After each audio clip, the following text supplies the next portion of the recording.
Good morning, everybody. Happy new week. I'm very, very excited to be here with my amazing author, Lesley Thomas, who wrote a book called Finding Fabulous Over 60.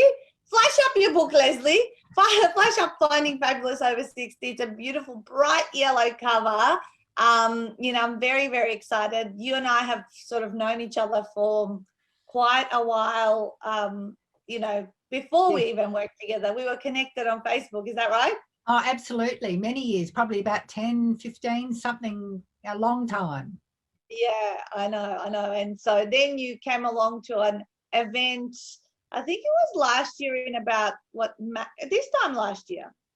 No, I came to the August one. You came to the retreat, but then you did your workshop prior to that. I came to the August the 18th morning workshop, and then I did the November retreat. Yes, you're right. I got it all. I thought you were the August retreat. So you were at the August half day, yes. Did the November retreat, and you were so disciplined that you had your book already pretty much into the publishing process by the time retreat came. And then you've had your book now for a few months. When did the book come out then? It came, funnily enough, I received my bulk order exactly 5 months to the day after that workshop. It was the 18th of January. Amazing. So pretty much like a November participant, we would say they get their book in hand by end of March or whatever. But because you worked really diligently before your retreat attendance, you actually had it in hand literally a month or 6 weeks after the retreat ended, which is amazing. Right. Congratulations. I'm really, really impressed by everything that you've already accomplished, and it hasn't even been a year, right? Thank you. Amazing. So today we're here to talk about the mayhem, magic, and miracles of Lesley's life, and she'll tell us a little bit about what your passion was behind wanting to write your book and the types of people you want to be helping. So let me give you guys the official introduction of who she is, and then we'll have a bit of a chat about what's in her book and how other people can get value from it. So during her 67 years on this planet Earth, Lesley has experienced not only magic and miracles, but also the depths of despair and torment from the disease of addiction. For the last 25 plus years, Lesley has also been on an extensive and often extremely challenging spiritual and personal development journey. So in addition, she has 15 years experience working with women in 12-step recovery and the disease of addiction. And she has now been sober since 21st of March 2006. Lesley's clean lifestyle has seen her transform into a fit and vibrant 67-year-old woman. So Lesley's own spiritual and personal development has strengthened her highly intuitive and empathetic nature, which enhances her work with others as she taps into her past experiences to shine a light on the unspoken. So Lesley has two absolutely beautiful children. She lives in Melbourne, and she's owned by Solly the cat. I love that.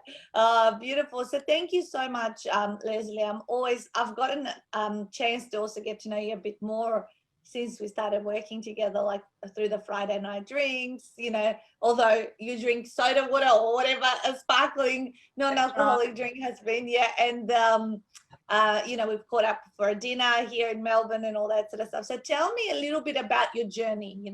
You've obviously overcome a lot of things, and I know the specific things that you do about to maintain and stay, sober and away from addiction. Tell me a bit more about that. Well, staying away from addiction, I'll always have the disease of addiction.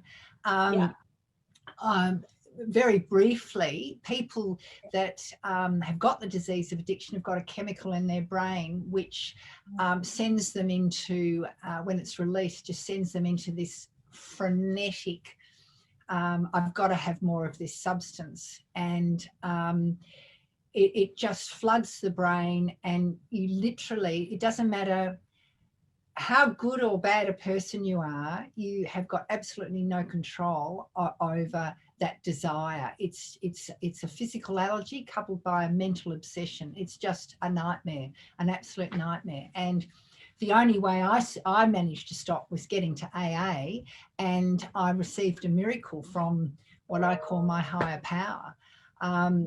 but it was my worst nightmare, and it's not something I would wish on my worst enemy, to be quite honest. It's a terrible, terrible disease. It really is. That's very briefly. Yeah. Tell me then that moment. Well, what was the defining moment? What happened? Like, you know, Well, that okay. Well, turned I everything around. actually received a miracle. And for years I'd been, waking up in the morning feeling like death warmed up and swearing black and blue I'd never do that again. And then by mid-morning I couldn't wait till I had a drink again. And that was because my body decided so insanely that it would change the mind of whatever was going on up here. And I know it sounds ridiculous. It's almost like being two people. And every morning I would be just in tears about it, because when I woke up, I knew who I really was did not want this substance. And I would pray every morning to whatever's out there. And, very, very briefly, one morning, my prayer was a little different. And I'd been hanging on to the unit I was renting. I'd been hanging on to this job I had, and I'd been hanging on to this little secondhand car I was paying off. Yeah. And I just said, look, I'll give up these things. I'll just, you can take them away. I'll, go and live in a house with other alcoholic women. I'll go to AA every day. I'll do whatever. I really felt myself surrender. I just gave up. Yeah. And I received a miracle in that moment, and it's very personal. I have written about it in the book, but it was like I heard a voice talk to me, and I felt something come into my chest, and like it felt like, I interpreted it as a hand, and the voice said to me, and I know it sounds ridiculous, people probably think I'm a lunatic, but it's actually what I experienced. The voice said to me, I have looked at your heart and you're speaking your truth, and you can keep your unit and your job and your car, and I'll take your disease. And I felt this hand come in and take something out. And I remember afterwards, I was so gobsmacked. I was sort of going like this, going, it's gone. It felt physically like something had been removed. And from that day to this, over 15 years later, I have never, ever experienced the desire for alcohol again. It was I was just in awe, absolute awe of what I'd experienced. Yeah. Wow. Amazing. So but did you then start going, did the personal development then journey began then? No, it had already begun when I left my ex-partner. I had a relationship in my early 40s for 3 years, and I left that relationship in June 1998. And that was when I went, okay, it was a terrible relationship, not only for me, but for him. And I had this moment of clarity where I found myself saying to myself, well, who I am attracted him. So I set about, I've got to change everything about me that I need to change so that I never attract someone like that again. And that was the start of my journey, June 1998. And what's that, 23 years ago. And I actually received another miracle for when I stopped smoking in June 2000. And then the alcohol miracle was 6 years later, and all this time I'd been seeing, and still today, I see someone, professional for things that come up, and that I want to deal with. It's just been this huge, long journey that I thought might take, a couple of years. It's been 23. It's never ending, our experience of learning and I guess unpacking things from our past, and just understanding our bodies, right?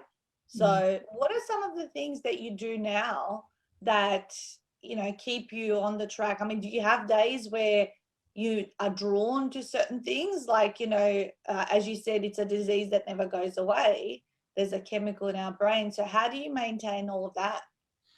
Well, AA was fantastic, doing a 12-step recovery program, which I've done several times. Yep. I do things like every morning I start with time with my higher power in prayer, or just talking, just like I'm talking to you. Meditation, it's so important. I've got to start the day getting this into a really peaceful mode. And, that's really important to me. I play beautiful music, 528 hertz for, beautiful energy and calming. Is that a piano behind you? Pardon? Is that a piano?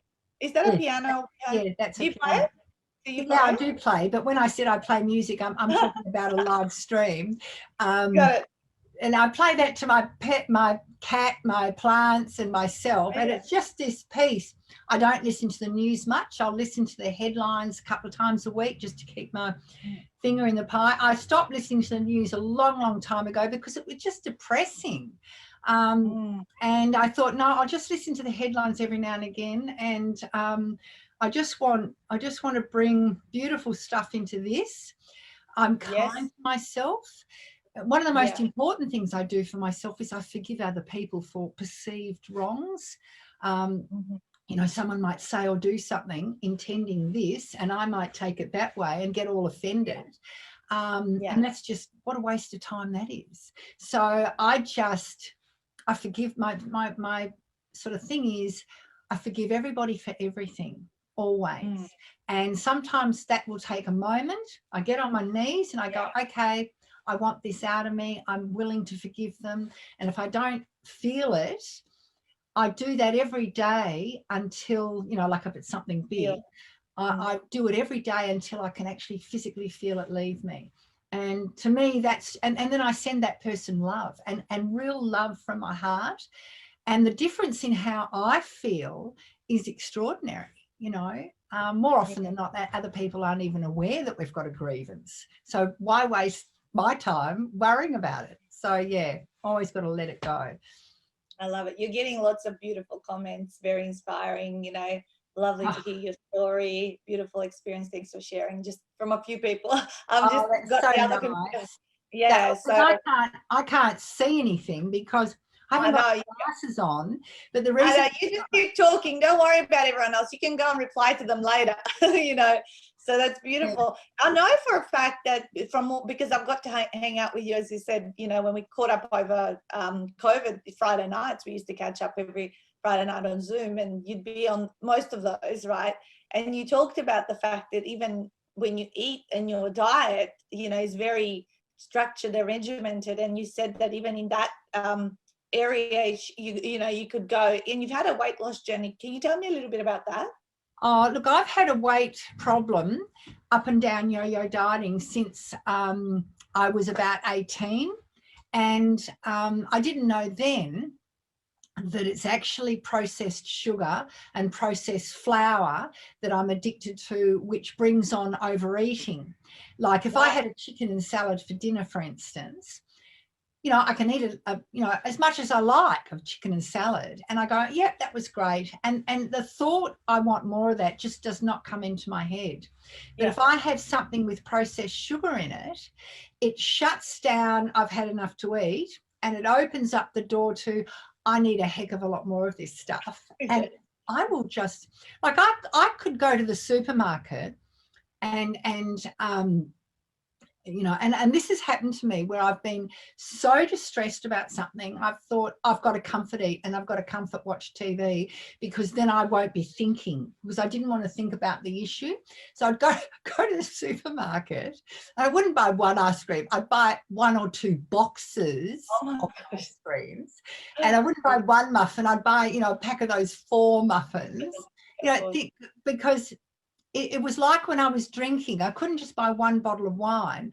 I had to have a copious amount that would cover me for the length of time I planned to indulge in that. My body, I've got to have this, I've got to have more, would just be ringing, that's not enough. I need more. Yeah. And of course, having a sugar hangover is like having an alcoholic hangover. So, ultimately, I went to, so I got help from somebody who not only taught me how to exercise properly, and that included weights and cardio, which I do at home now and in the park, also gave me a food plan. This person was a food scientist, and she was just incredible. And I talk about her in my book. And I have a certain amount of carbs, certain amount of protein, certain amount of fats every day. And, when I used to yo-yo diet, I'd be scared of eating too many carbs or anything like that. But of course, she taught me you've got to have carbs because you need carbs for your building of your lean muscle, and you need the fats to help all the good stuff be traveling around your body. She taught me so many things, and I put everything I could remember in my book about how to eat properly. And it took me quite a long time to actually transfer from, crash dieting on meal replacement shakes through to eating well all the time. She was training me physically. So that was quite a journey, but I can't afford to pick up processed sugar and processed flour. I was also addicted to Diet Coke, sugar-free lollies, Vicks vapor drops, chocolate protein bars. With the chemicals in the protein bars and the Diet Coke and the sugar-free lollies. Terrible stuff. Wow. Because I remember you telling us how you measure everything, for everything that you do, and you have your favorite things that you have, and you put together, and you were like almost like a little cookbook in your head, like of the exact things that you would eat. And it's so wonderful to identify those kind of things, and get to a place, because you're absolutely stunning. I met you in real life finally, at the dinner back in February, and you live and breathe everything that you've talked about in your book. And so what are some of your intentions? Like, how do you help people now on their journeys, and who are you looking to work with? Well, that's an interesting question. I mean, my whole plan is to help mostly, women. It was originally mentally, emotionally, physically, spiritually, and one day financially, because they're the areas I've been trying to help myself all these years. And I've had several people email me, because my email address is in my book, that have got the most extraordinary problems, are the same, either one or more of the problems and issues I've had. So I've been able to sort of mentor a bit to them, which has been really wonderful. But AA, I'm a volunteer sponsor for a program called Arch to Freedom. Last year I was very active in it all through COVID. And I haven't gone to as many meetings this year, purely because other things have been coming up in regard to the books. I go to a lot of markets now to try and sell my book, and so that that obviously takes up a lot of time. And I've employed a publicist, and she's currently making a plan for me to help me, get it out there more, and hopefully maybe do some podcasts with people, or radio, or whatever. So, because I want to get it out there more. I've had some really incredible responses from men that have read it, which really surprised me. One was an accountant who I always thought I was a bit dippy, who was the husband of a friend who bought it. And he sent me a really long email, which I was just stunned by, telling me how much he enjoyed it. I'd never expected him to read it, and that he thought it was just for women, but it wasn't. It was for men too, and that he'd been really inspired by it. And he gave me a list of things, in point form, of everything he really enjoyed about it. So I was really surprised by that, and I was really grateful. And he's also put me on to some Rotary people, and I've got some Rotary speaking events coming up, which is great. Really thrilled about that. So I hope that's answered your question. Yeah, it has, and even more so because obviously some of the activities, and it's a way to catch up with you anyway and go, what's been happening since the book came out, and just all of these things. You keep saying yes to all of the opportunities, because we cannot have our authors be the best kept secret. And some of these strategies, you've got to do the work. I can help you get to the point of having the book, and I teach you and talk and train so much with you guys, but you got to actually go and do it. No one else is going to make us a success unless we're willing to go and shake people's hands and pound that pavement. And everything you've just said to me, podcasting, and even I've engaged publicists multiple occasions through my career and business, to give it oomph and, that extra credibility that you get when people start to hear you. And today is one of those activities that you're doing. More people that follow me and watch these Monday morning lives, they're going to hear, maybe 5, 6, 10. I mean, this is going to be spread in other areas as well as a podcast on YouTube. It's just, I say it's expanding your digital footprint, which means, who knows what random person is going to be inspired about this story they're hearing today. A 67-year-old woman who has, been through hell and back, if you like, and is now has lived this clean, sober lifestyle. And you absolutely, the way you come across is definitely someone who's got a way to go than what people sometimes think about being at this stage of their lives. Yeah. Oh, well, like I feel like rather than 67, I feel like I'm 17 again, and my whole life's opened up to me, which is extraordinary. But it's good, you made a really important point about how you can take us so far, but we have to actually get out there and do the legwork. I remember when I first heard you saying, do 2 networking events a week and do videos. I went into deep depression. I really did. I thought, oh my God, you've got to be kidding me, because alcoholism, the disease of addiction, you tend to isolate. And me doing stuff like that, even at this stage, even after doing the 12-step recovery program so many freaking times, and dealing with, other issues with, psychologists and counselors, I still balked at doing that. And it took me 2 or 3 months to actually start doing any of it. But it was really important that I did do that, because that's what the universe wanted me to do. And I'm one of these people that doesn't go, oh, I should do that because that'll help me, or I should do that because that's good for me.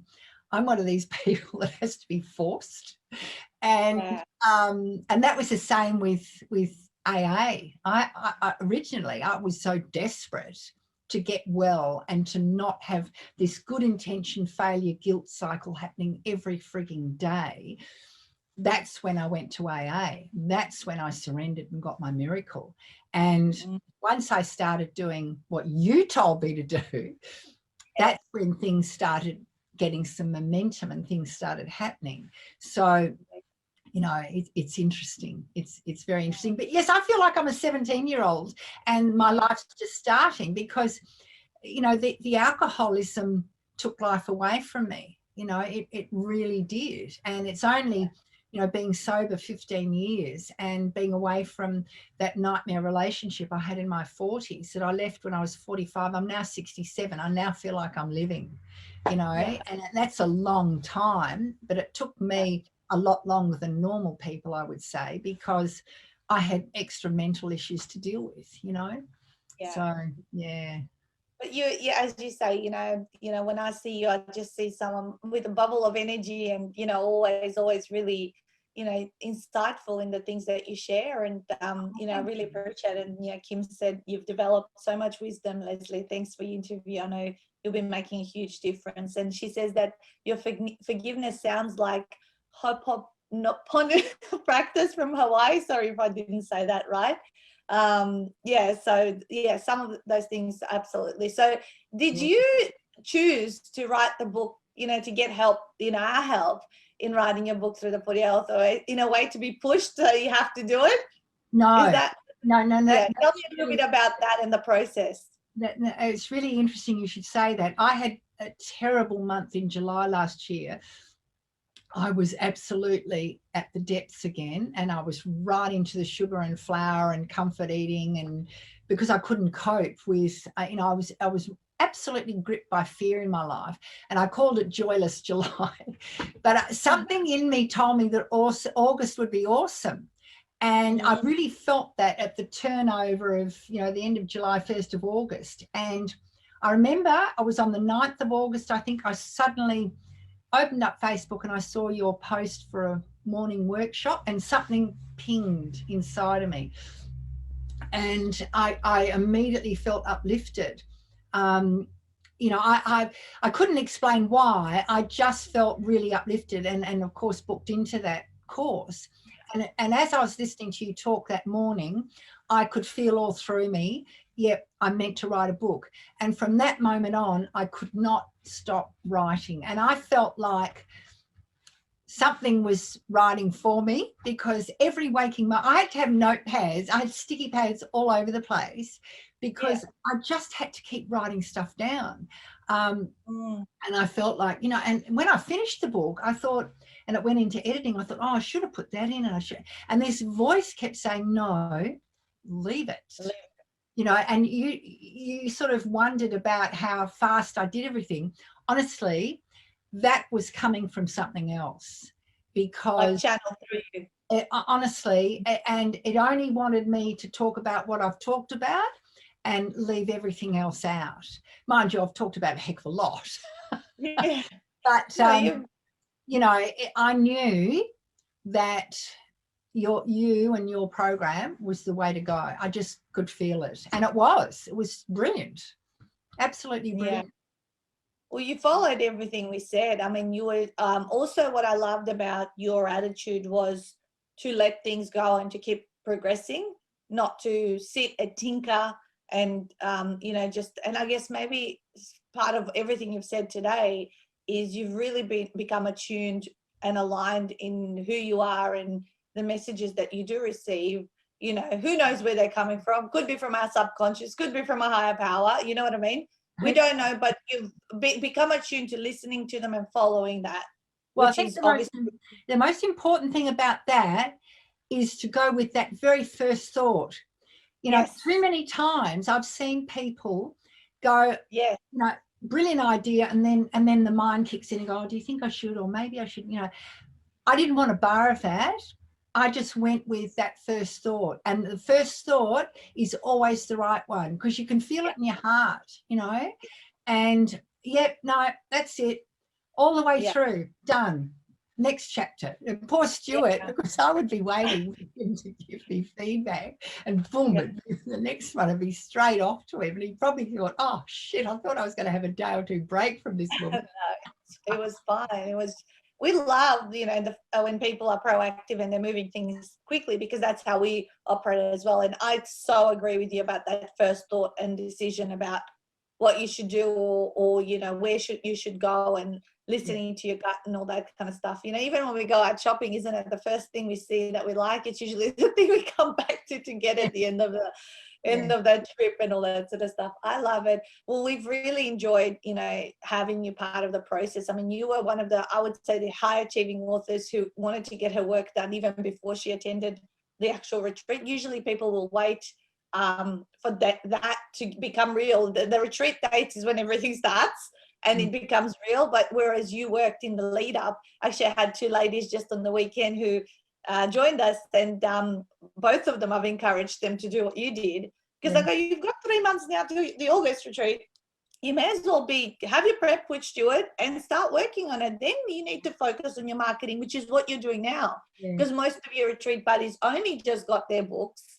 They're about to get them, and you're like 3 or 4 months already ahead of everything else that you've been able to now implement.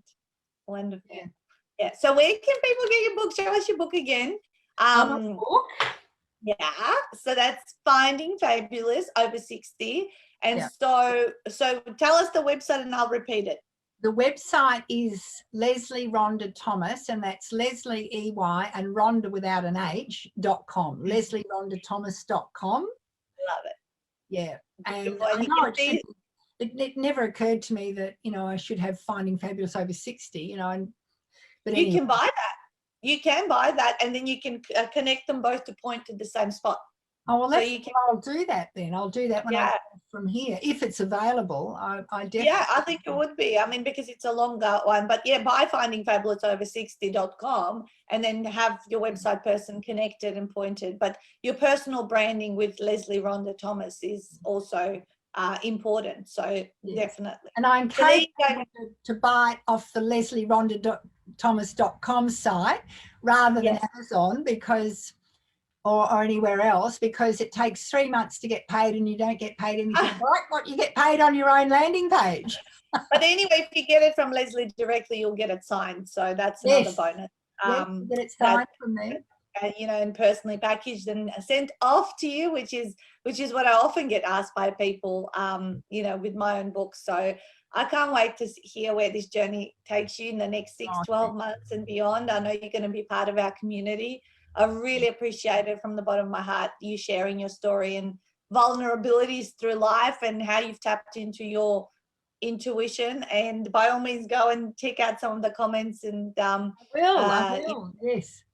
Yeah, it's been amazing chatting to you again. I always love how full of life and zest you are, and keep helping people that need your help. And look, thank you and your team. You know, it was just the most incredible journey. I couldn't have done it without you guys, honestly. It was brilliant. And I thoroughly recommend you and the team for anyone thinking of writing a book. It's brilliant. You held my hand the whole way. I couldn't have done it without you, to be honest. So thank you. Well, if anyone is listening, then writeabook.com.au, then contact us from there and we can help you out. We love doing what we do. It's just so rewarding to then sit down on these interviews with the Ready Books and hear people's stories. So have an amazing week ahead, Lesley, and keep smashing it, right? Yes. See you guys. Bye.